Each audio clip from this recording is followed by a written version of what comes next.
Bonjour à tous, vous êtes sur Be Smart for Change. Nous vous retrouvons pour ce nouvel épisode du Dealmakers Show avec un sujet passionnant, l'évolution du private equity et surtout la montée en puissance des evergreens. On va vous donner des définitions, on va vous donner des limites au sujet, on va également vous éclairer par rapport aux modèles qui émergent et qui semblent tout à fait intéressants. Pour en parler, Tom Lefenberger, bonjour, Bonjour Mathieu. vous êtes mon Bonjour à acolyte tous. sur cette émission, vous êtes rédacteur au sein de Décideur Corporate Finance, merci d'être avec nous. Exactement, ravi d'être avec vous. Nos invités, Paul Moreno-Blosville, vous êtes présidente de Opal Capital. Bonjour Paul. Bonjour Mathieu. Un plaisir de vous recevoir. Première fois en plateau avec nous, vous, oui. avec nous. Et on va revenir sur Opal, votre vision de ce sujet des evergreens. Sébastien Payet, CEO de Scalix, vous, c'est pas la première fois avec nous. On est ravis de vous revoir. Merci Mathieu. Merci d'être avec nous. Bon, on va vous présenter déjà dans un premier temps. Opal Capital, Paul, qu'est-ce que vous faites exactement? On sait que vous êtes dans la constellation Tikeo, Oui. mais que vous ne travaillez pas qu'avec des fonds Tikeo. Donc, en réalité, qu'est-ce que fait Opal Capital? Oui. Opal Capital, c'est une société de gestion dédiée à l'investissement dans des fonds d'investissement non cotés. Donc c'est celle-là la grosse différence avec Tikeo, c'est on est une plateforme d'investissement dans des fonds et non pas dans des sociétés. Et on fonctionne dans une architecture ouverte, c'est-à-dire que nous, on a ce regard assez expert sur ce que fait le marché des fonds d'investissement, puisque nous, on est investisseurs dans ces fonds-là. Vous êtes un fonds de fonds. On est un fonds de fonds et on s'adresse, nous, aux particuliers français qui sont, via nous, exposés à ce qu'on estime, nous, être le Donc, on meilleur du applique la private equity. retailisation du private equity au fonds de fonds en allant Absolument. chercher du retail et pas du LP, Exactement. de l'institutionnel, Exactement. pour ceux qui nous écoutent. Parfait. Ça fait, vous avez quoi à peu près AUM? On est à 500 millions. 500 millions. 500 millions. Et ça a été créé il y a combien de temps? Il y a 3 ans. Bon, bah, pas mal. On décolle. C'est bien. Combien de personnes dans l'équipe? On est une vingtaine. Une aujourd'hui. vingtaine, 500 millions, 3 ans d'existence. Parfait. 31 fonds, vous les sélectionnez comment? Alors, c'est beaucoup de boulot. On a une équipe de sélection qui n'est dédiée qu'à ça. On s'appuie aussi sur tout le réseau des investisseurs de Tikeo. Donc, c'est à peu près 700 personnes dans le monde qui nous aident à faire cette sélection. Et on est extrêmement dur. Sur 100 fonds qu'on regarde, on en sélectionne un en général. D'accord. C'est à peu près 1% de taux de sélectivité. Et vous êtes bon joueur avec quand l'investissement perd un deal face à un très bon fonds, du coup, il peut potentiellement être éligible pour être chez Opal à l'investissement. Alors, chaque investissement chez nous, c'est le fruit d'un travail d'au moins 6 mois. Ok. Donc, c'est même revenir sur quelque chose qu'on a déjà fait, c'est une vraie analyse poussée qui doit être faite à nouveau. 31 fonds, c'est suffisant ou vous êtes en construction du fait de la jeunesse de Opal et demain il y en aura 200 ou quel est l'objectif? Non, en fait, on continue à avoir cette vision où on sera très sélectif. Donc, aujourd'hui, effectivement, c'est 31 avec 500 millions. On continuera à être très resserré. Je D'accord. pense que ça, c'est vraiment notre conviction. Et on en parlera avec le format Evergreen, mais il y a peu de bons élus qui ont tout ce qu'il faut pour pouvoir fonctionner. Bon, moi, je regarde les fonds avec cette question, c'est est-ce qu'il a tout ce qu'il faut, tous les facteurs clés de succès pour pouvoir être performant? On fera une émission dédiée justement à ces facteurs clés de succès. Si on devait rapidement, en quelques secondes, juste définir cette stratégie d'investissement. Elle est variée. En fait, nous, on regarde l'échiquier du non-coté comme un échiquier total, dans lequel chaque case, c'est une stratégie. Donc, vous avez la dette privée en direct lending, la dette privée de plein de stratégies. Vous avez le buyout small cap, vous avez le buyout mid cap, vous avez Le cap les dev, fonds de le secondaire, VC, etc. Exactement. Et en fait, nous, notre job, c'est d'aller sélectionner les stratégies qu'on estime être les plus pertinentes dans un instant donné. Et on va regarder, pour chacune des stratégies, quels sont les fonds qui répondent à nos facteurs clés de succès de cette stratégie-là. qui sont secrets. Alors, on peut en parler, j'en parle assez volontiers, mais ça prend du temps. Ok.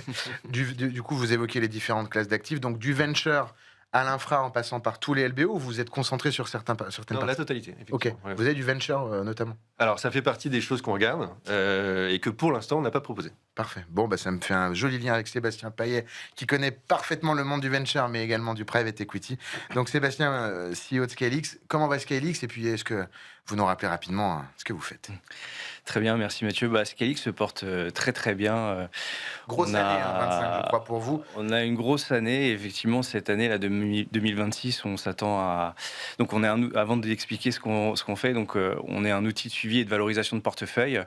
Donc, on aide les sociétés de gestion à se digitaliser digitalisé, notamment pour tout le suivi des sociétés, qui est quelque chose qui devient très important, encore plus important sur les fonds evergreen, où les fréquences de valorisation sont plus importantes. Et c'est vrai qu'on fonctionne bien parce qu'on intègre de plus en plus d'IA dans nos outils. Donc c'est vrai que ça permet aux sociétés de gestion de gagner énormément de temps, de fiabilité, et donc du coup, vis-à-vis à la fois des parties externes comme les LPs, même l'AMF et les auditeurs, ça apporte aussi un gage de confiance sur la traçabilité de la donnée. C'est absolument dingue, Sébastien. Vous avez eu plusieurs vies. Moi, je vous ai connu à une autre époque où l'objectif, c'était de valoriser la start-up, peut-être il y a quelques années. Et là, vous voyez venir, enfin finalement, Scalix, c'est quoi? Vous voyez venir le retail. Vous dites les valos, ça va exploser. Il va falloir être capable de bien screener un portfolio, que ce soit en venture ou dans les autres classes d'actifs que vous avez adressées maintenant. C'est le retail et son début d'émergence qui vous pousse à aller sur Scalix plutôt que ce que vous faisiez avant, ou c'est d'autres facteurs? Alors, c'est le sujet de la valorisation qui a toujours été un élément critique dans toutes les transactions.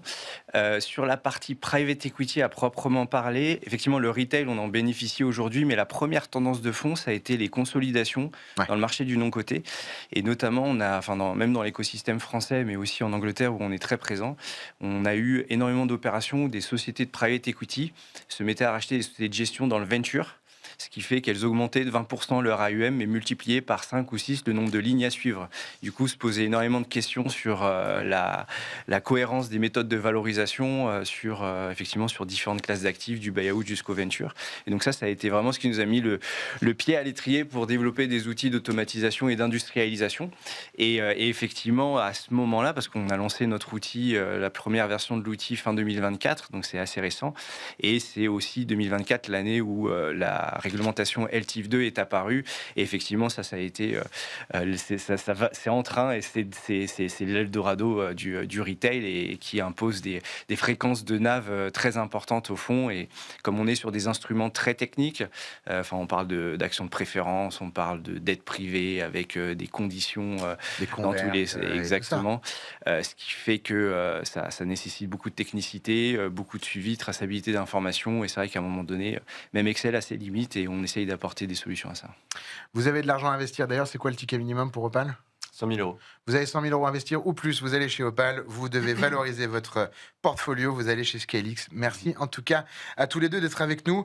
Tom, je vous lance sur votre définition à vous de l'Evergreen, parce qu'on en a parlé, mais qu'est-ce que l'Evergreen? Allons-y. Tom Lefenberger, c'est à vous. Merci Mathieu. Alors un fonds evergreen ou un fonds impérissable en français, c'est un fonds qui va être ouvert sur la durée, en permanence, et qui, à la différence d'un fonds classique qui a une durée de vie d'environ une décennie, Dit fermé, et qui a une période de souscription aussi fermée, là où les fonds justement vont être enlevés pour ensuite investir dans des entreprises. Et donc ces fonds evergreen, ils répondent à deux tendances de marché. La première, c'est la démocratisation du private equity, donc l'ouvrir à de nouveaux acteurs, notamment des particuliers. Donc ces fonds evergreen, ils y répondent parce qu'ils permettent d'investir des tickets moins importants. Et aussi, comme ils sont censés être liquides, donc on peut y entrer quand on le souhaite, mais aussi en sortir. On reviendra après sur ces aspects de liquidité dans ces fonds evergreen. Et ils répondent aussi à une deuxième tendance de marché, sur un marché de private equity qui est contracté, resserré depuis quelques années. Et donc, les fonds d'investissement ont du mal à céder leur participation et donc à renouer avec la rentabilité de l'investissement auquel ils sont entrés dans leur structure. Et donc, ils ont du mal à remonter les liquidités vers leurs LPs. Et donc, ces fonds evergreen permettent de contourner ces tendances de marché, justement, en permettant de réaliser de nouveaux investissements sans avoir besoin de remonter des liquidités quand on clôt les fonds qui sont fermés de base. Merci Tom d'être Mais passé donc, sur je laisse justement nos invités apporter leur pierre à l'édifice de cette définition que j'ai pu tenter d'apporter aujourd'hui. Le droit de réponse est aux invités. Ouais, peut-être pour commencer, je dirais que le format classique pour un fonds de private equity, c'est le fonds fermé. C'est on rentre tous au même moment, on est tous dans le même bus jusqu'à la fin et on sort tous du bus au même moment. Et en fait, ça a quelques inconvénients. C'est qu'en fait, quand je vous dis on rentre tous dans le bus au même moment, c'est-à-dire on s'engage, mais c'est quelque chose qui est opérationnellement assez compliqué parce que on va se faire appeler. Alors, mettons que je m'engage sur 100 000 euros, je vais me faire appeler progressivement, année après année, 20 000 euros, puis 10 000 euros, puis 5 000 euros, jusqu'à ce que j'ai honoré mes 100 000 euros d'engagement. Mmh. C'est assez compliqué à gérer, et c'est vrai qu'il faut être capable de suivre ça. Donc ça, c'est le désavantage du fonds fermé. Que vient résoudre le fonds evergreen? C'est on se fait appeler 100 000 euros immédiatement. Et en fait, c'est un côté où on sait que c'est simple. Et on rentre dans un bus. Et En fait, la question, c'est quand est-ce qu'on sort du bus ? Exactement. Sébastien. Et pour compléter ça, effectivement, pour ajouter, parce que les définitions sont tout à fait justes, je pense qu'on entend aussi beaucoup parler de l'evergreen aujourd'hui, lié à une contrainte qu'avait le particulier à investir dans le private equity. C'est que, Paul, tu parlais d'un ticket de 100 000 euros. Déjà, effectivement, des plateformes comme celle de Paul ont permis de réduire ces tickets d'entrée, mais sinon, quand on était sur des fonds de private equity classiques, on parlait plutôt de millions, voire dizaines de millions pour entrer dans les fonds les plus C'est une performants. démocratisation ish, quoi, à 10 millions. Non, mais c'est ça. Et donc, du coup, ce qui fait qu'un particulier c'était pas du tout des sujets accessibles. Et en fait, pourquoi on entend parler de l'Evergreen, c'est grâce à cette réglementation, notamment LTIF, qui permet aujourd'hui aux assureurs de proposer dans leurs enveloppes d'assurance vie des produits, des unités de compte non cotées de private equity. La difficulté de ça, c'est que le particulier n'a pas forcément cette capacité à pouvoir s'engager sur des périodes aussi longues de 10 ans pour deux raisons principales. Enfin, une première, c'est l'accessibilité de son épargne, mais la deuxième aussi, il y a un gros travail d'éducation, de pédagogie. Donc, je trouve que effectivement, donc c'est là où l'Evergreen prenait tout son sens, c'est que c'était des structures juridiques qui permettaient à des investisseurs à la fois d'appeler en permanence des nouveaux capitaux, parce qu'un particulier veut investir quand il a son argent, et aussi de pouvoir proposer des options de rachat de façon quasiment immédiate à n'importe quel particulier. Donc c'est pour ça aussi qu'on voit l'émergence de ces particuliers, de ces fonds Evergreen pour répondre à cette attente de faire investir effectivement nos livrets A dans l'économie réelle. Je profite de vous avoir parce qu'on n'est pas dans une émission patrimoine, on est dans une émission PE. Pour autant, c'est un sujet pour beaucoup de gens qui nous écoutent. Un fonds, un feeder, c'est forcément un evergreen ou pas? Question bête pour ceux, mais c'est important. Et sinon, c'est quoi la différence? Un feeder peut être soit evergreen, soit fermé. Enfin, vraiment, pour le coup, c'est complètement au choix. Donc, c'est au moment de la structuration que tout ça va se décider. Et je dirais que ça va s'adresser correctement en se disant, mais en fait, pourquoi je vais choisir le format fermé ou le format evergreen?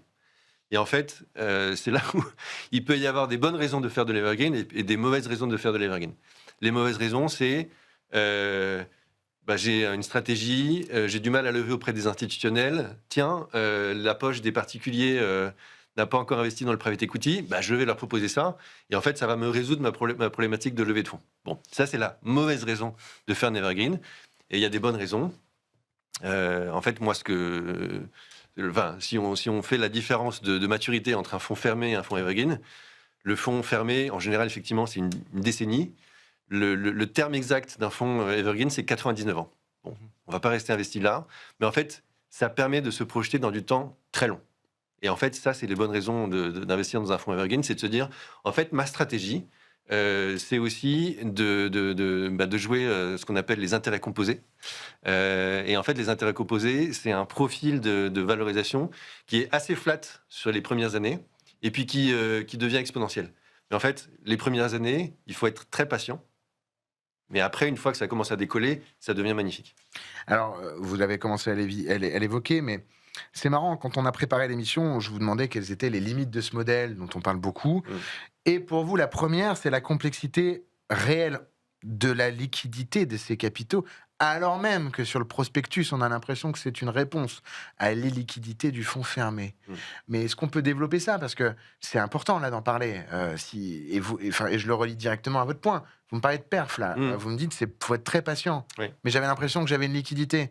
Donc, en fait, à quoi joue-t-on quand on parle d'Evergreen? Qu'est-ce que ça veut dire pour celui ou celle qui va mettre peut-être 100 000 euros, qui seront peut-être une exposition forte par rapport à son patrimoine, et s'il rentre à très peu d'années de la retraite, ou potentiellement à la retraite, on a besoin d'avoir cette liquidité pour réorganiser sa vie, c'est peut-être, je comprends donc de ce que vous dites, que c'est peut-être pas une bonne idée, alors même que je suis censé trouver cette solution intéressante par rapport à un fonds fermé où je me positionnais sur un 12-13 ans. Oui. Donc est-ce qu'on peut vraiment adresser ce point? Pourquoi il y a des complexités sur les liquidités des fonds Evergreen? Alors, j'ai parlé du fait de choisir un format evergreen ou fermé de la part du structureur. Mais en fait, la question qu'il faut se poser, c'est de la part de l'investisseur final. Pourquoi est-ce que je rentrerais dans un fonds evergreen? Et effectivement, la tentation peut être très forte de se dire, je rentre dans un fonds evergreen parce que je n'ai pas 10 ans devant moi. Et donc, effectivement, le fonds evergreen va me permettre de sortir quand je veux. C'est un faux calcul. Un fonds evergreen, il y a vraiment une norme de marché qui est en train de se dessiner. permet de sortir à peu près 2% de la taille du fonds chaque trimestre. Donc là, on parle de ceux qui voudraient sortir, Voilà, qui en exactement. feraient la demande, voire des options d'achat anticipées pour je ne sais quelle raison. Oui. Le market practice, c'est chaque trimestre, si j'ai 100 millions dans mon Evergreen, je peux poser 2 millions chaque trimestre pour celles et ceux qui voudraient avoir des solutions de liquidité. Exactement. Dit autrement, si j'avais 50 investisseurs qui ont investi le même montant, je peux laisser sortir un investisseur par trimestre. Ça commence déjà à voir qu'en en fait, il y a un vrai enjeu de rentrer dans un fonds qui accueille beaucoup d'investisseurs et qui a une taille la plus grande possible. Et en fait, c'est parce que la taille sera très très importante que ma capacité de sortir de ce fonds Evergreen quand j'en aurai besoin sera crédible. Et en fait, ça veut dire qu'il faut trouver cette situation assez compliquée de se dire, je rentre dans un fonds Evergreen, soit parce qu'il est déjà très très gros, soit parce que je vois qu'il va devenir très gros. Et vous parlez de 2%, mais donc la question, c'est tous ceux qui nous regardent, qui sont concernés, se demandent peut-être s'ils doivent inviter à déjeuner leur plateforme Evergreen pour sortir en priorité. Mais il y a des règles. Qui sort en premier? Il y a des règles de priorité chez les investisseurs. Plus je mets, plus j'ai la priorité? Ou comment ça se passe? Alors ça, pour le coup, les règles sont formalisées en général dans le prospectus de documents. Ce qu'on voit beaucoup, c'est des règles qui vous permettent de sortir au prorata. C'est-à-dire que non pas 2%, mais 3% qui ont demandé à sortir sur ce trimestre-ci.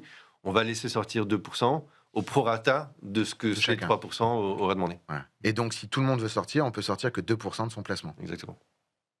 Ok. Et donc, il faut être patient. C'est effectivement... Je vous remercie d'en parler. Il y a un vrai sujet sur l'Evergreen.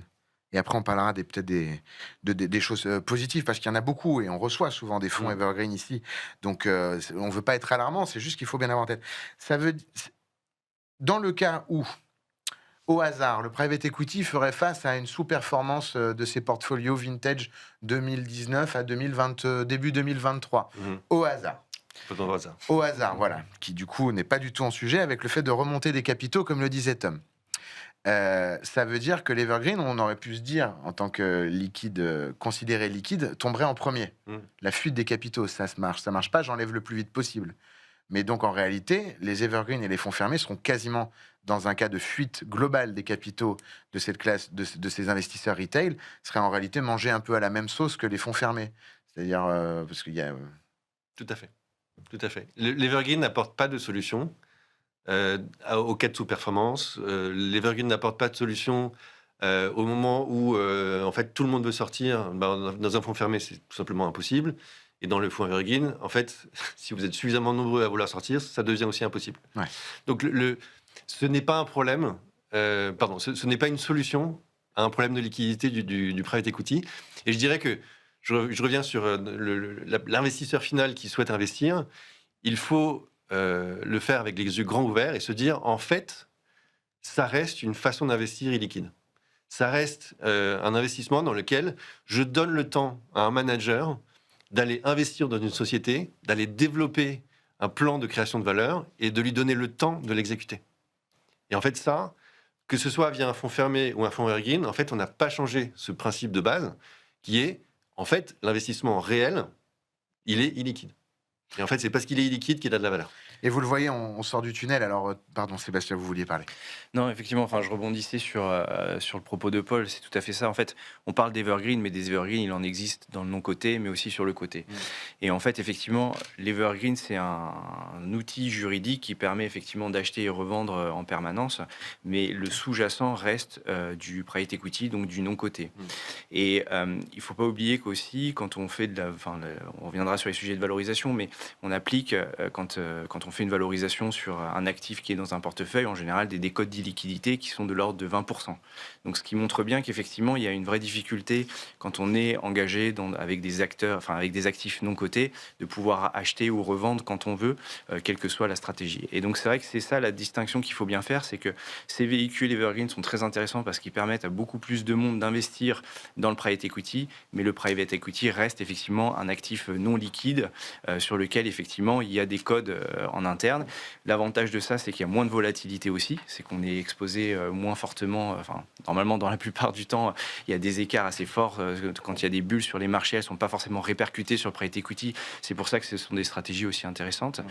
Mais effectivement, c'est deux éléments très différents qu'il faut arriver à capter. Effectivement, c'est pas parce qu'on investit notre support peut être liquide que le sous-jacent l'est forcément.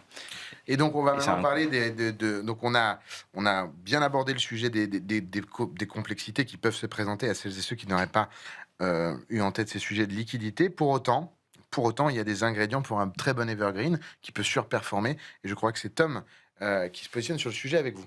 Justement, c'est vrai qu'on a parlé des limites, notamment au niveau de la liquidité, mais aussi des bons points de ce modèle de l'evergreen. Quels sont les bons ingrédients selon vous pour avoir finalement un evergreen qui fonctionne, un evergreen durable? Alors j'ai parlé de la taille, ça veut dire qu'il faut viser un evergreen qui est capable de prendre des tailles considérables. Et donc en fait, un bon evergreen, il est géré par un acteur qui est capable de gérer cette taille en ayant suffisamment de deal flow pour alimenter un véhicule qui sera d'une taille considérable. Donc voilà comment le faire correctement. En pratique, ce que ça veut dire, et ça c'est vraiment ma conviction, donc je le dis avec une grande humilité, c'est pas la vérité objective, c'est vraiment Paul Moreno qui parle. Moi, je pense que un bon véhicule evergreen sera selon deux modèles. Premier modèle, géré par une très très grosse plateforme de private equity, justement, qui a un deal flow considérable, et où lever un véhicule de 3 milliards, ça restera pour cette plateforme un petit véhicule. Donc voilà, on est déjà en train de parler de mastodontes qui peuvent faire ça correctement. La deuxième approche, c'est une approche justement de fonds. Alors je presse pour ma paroisse évidemment, mais le fait de compenser l'absence de taille sur un seul deal flow peut être corrigé par le fait qu'il y ait la somme de petits deal flow qui sont une taille considérable. Pour moi, en fait, c'est les deux façons de faire, mais dans les deux cas, c'est ça l'enjeu, c'est de pouvoir gérer des véhicules très très gros et avoir le deal flow qui correspond à cette capacité d'aller sélectionner, donc d'être très sélectif. Donc, je dois avoir 100 fois ou 20 fois le deal flow qui me permet de dire, en fait, je ne fais qu'un deal sur 20 ou un deal sur 100, et donc je me concentre sur de la qualité. Donc, il y a la taille, la sélectivité et la durée aussi, être patient. Et la durée, et ça, c'est vraiment très important, et ça, c'est un vrai enjeu de pédagogie pour ceux qui vont investir dans les fonds d'Evergreen, c'est que les premières années seront décevantes. Pourquoi ? Parce que justement, je reviens sur ce que je disais, en sous-jacent, vous avez un manager qui investit dans une société et qui est en train de la développer. Et en fait, par exemple, supposons que c'est une biscuiterie, et que cette biscuiterie, on l'a achetée en France, et en fait, on a identifié qu'on peut aussi l'exporter en Allemagne.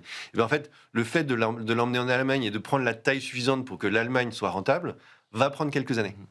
Ça veut dire quand même qu'on peut y arriver justement à avoir des performances qui vont être très intéressantes, mais qui vont prendre du temps. Et donc, si on rentre dans un fonds evergreen en se disant je vais attendre quelques trimestres et j'aurai ma performance, c'est une erreur. Il y a vraiment cette courbe exponentielle sur laquelle il faut vraiment se dire la courbe en J finalement. Exactement, la courbe en J. Et la première partie, elle va être très décevante. Mais donc c'est pour ça qu'il faut être patient. Et c'est là que tous les evergreen, les 99 ans, peuvent porter leurs fruits. Exactement. Sébastien, les minutes passent. Nous n'avons pas encore parlé des valos, un fonds fermé. On informe nos LPs et potentiellement les feeders parties prenantes chaque année, chaque semestre. C'est assez espacé. Pour un fonds evergreen qui quand même peut chaque trimestre organiser 2% de sa sortie, c'est très différent. Comment est-ce qu'on fait l'éval, Sébastien Payet, d'un fonds evergreen ? Alors déjà, la pratique sur les fonds fermés a évolué. On est plutôt sur du trimestre dans la plupart du temps. Enfin, il reste encore pas mal d'acteurs sur du semestriel. Sur de l'annuel, ça reste assez rare. Sur effectivement les evergreens, c'est un vrai sujet parce que, comme on le disait tout à l'heure, on doit assurer une liquidité en permanence et on est sur les sociétés de gestion où les assureurs doivent assurer des liquidités bimensuelles. Donc c'est-à-dire dans les 15 jours où je demande un rachat. Ça c'est AMF, ça, bimensuel qui oblige tous les 15 jours. C'est LTIF plutôt. Exactement. Du coup, effectivement, ça pose un vrai sujet, c'est qu'on ne peut pas attendre la fin du trimestre d'après, on ne peut pas forcément s'appuyer sur la valorisation du trimestre d'avant quand on veut faire son rachat 2 à 3 semaines après, au milieu du trimestre. Donc c'est vrai que le sujet de la valorisation devient assez importante et la régularité de cette valorisation. Et donc là, on voit de plus en plus de pratiques aller sur de l'hebdomadaire, notamment dans la dette privée. Donc effectivement, il faut avoir la capacité à produire ces valorisations de façon aussi fréquente. À savoir que ce qu'on voit aujourd'hui quand même sur le marché, c'est qu'on reste sur le travail sur la valeur d'entreprise se fait toujours de façon trimestrielle.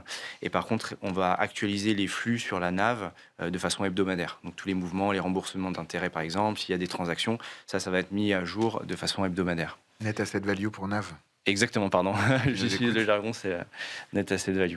Mais effectivement, c'est une très bonne question et ça rejoint aussi le point de Paul sur qu'est-ce qui font qu'un evergreen peut fonctionner. C'est comme considérer une société privée aller sur le marché coté, en quelque sorte. Ça demande une infrastructure pour pouvoir gérer tous les flux financiers, pour gérer toute la communication financière beaucoup plus importante.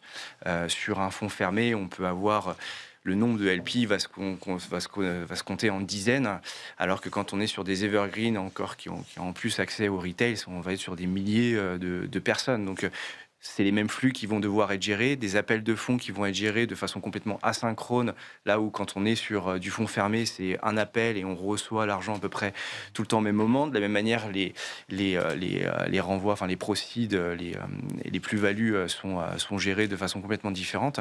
Donc tout ça fait que ça demande une infrastructure technologique relativement importante pour pouvoir gérer tous ces volumes de société, parce que comme Paul le disait, c'est qu'effectivement un fonds evergreen a vocation à grossir et atteindre des tailles assez importantes, et en plus gérer les flux de transactions qui viennent des souscripteurs du fonds. Donc voilà, donc c'est vrai que ça apporte quand même pas mal de complexité, et donc il faut avoir la capacité à produire une information financière fiable, très fréquente, répondre aux questions aussi. Et également un autre élément à prendre en considération, c'est que quand on est dans des fonds fermiers, on fait appel, les LP sont des fonds professionnels, donc ils connaissent le métier. En général, quand ils posent des questions, elles sont très dirigées, assez techniques, mais il y a peu de surprises. Quand on s'ouvre sur l'Evergreen, les questions deviennent... c'est beaucoup plus du travail de vulgarisation pour permettre effectivement de faire comprendre pourquoi cette société a été décotée, pourquoi ce fonds, effectivement, on est sur tel niveau de décote plutôt qu'un autre. Et ça, c'est quand même un travail assez important parce comme je disais tout à l'heure, on est quand même sur des instruments très techniques qui ne sont pas forcément toujours évidents. Même dans l'industrie, de temps en temps, il y a des modélisations qui nécessitent des discussions importantes entre plusieurs parties prenantes pour se mettre d'accord. Notamment, là, on a un gros sujet en ce moment qui est sur la table au niveau de la valorisation de la dette privée. Parce que pour beaucoup d'acteurs, valoriser ça at cost, donc ça veut dire qu'on prenait le nominal et puis derrière, on intégrait les intérêts courus non échus. Là, effectivement, l'AMF aimerait qu'on intègre davantage les conditions de marché pour voir si effectivement la valeur de ma dette à laquelle j'ai souscrit au moment de l'investissement a toujours la même valeur aujourd'hui en fonction de l'évolution des marchés, en fonction de l'évolution des taux. Et donc tout ça, c'est des questions assez fondamentales parce qu'on retombe sur ce sujet de la distinction entre qu'est-ce qui est du liquide et qu'est-ce qui est du non liquide. Et effectivement, là-dessus, c'est l'avantage aussi de l'Evergreen, c'est que ça donne accès aux particuliers, à des structures d'investissement professionnelles pour investir dans des instruments très techniques.